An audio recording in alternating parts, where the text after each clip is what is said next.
Welcome to part 2 of photosynthesis, the Calvin cycle. As talked about in the last video, there are two stages of reactions, light-dependent and the Calvin cycle, or light-independent reactions. In this video we'll be discussing only the Calvin cycle / light-independent reactions. Here is an overview of the Calvin cycle. The Calvin cycle produces carbohydrates using CO2 from the atmosphere. Along with this, ATP powers the Calvin cycle, and the electrons from the NADPH will form new covalent bonds. The Calvin cycle occurs in the stroma, and is a three-stage process starting with carbon fixation, then reduction, and lastly, regeneration of the CO2 acceptor. Let's take a closer look at carbon fixation first. In carbon fixation, carbon dioxide from the atmosphere enters the stomata, which are pores on the epidermis of the plant. The ribisco enzyme joins the 3 carbon from the CO2 to the 3 molecules of RUBP. RUBP normally has 5 carbon atoms, making 15 total carbons. With the addition of 3 more carbons bonded, makes a total of 18 carbon. Each RUBP was 6 carbon atoms. The 3 RUBP are now unstable with this addition of a carbon. They then get rearranged to 6 RUBP atoms with 3 carbon per molecule.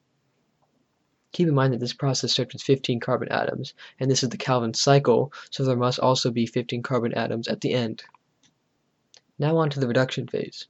In reduction, 6 ATP provide another phosphate to each of the 6 RUBP, and 6 NADPH give up their electrons to RUBP. This creates 6 G3P molecules. You'll find that the molecule has many different names, including PGAL or PGAL. Keep this in mind when looking at other sources or pictures of the Calvin cycle.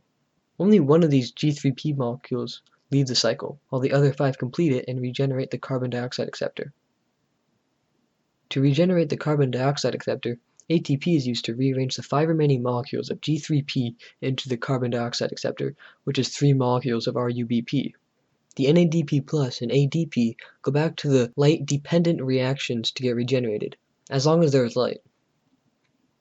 In conclusion, one whole cycle produces one G3P molecule. As G3P molecules contain 3 carbon atoms, there must be 2 G3P to produce one 6-carbon glucose molecule. More rounds of the Calvin cycle can be completed to form other monosaccharides like fructose. G3P can also form starches, fatty acids, glycerol, amino acids, and pentosugars like those found in DNA and RNA.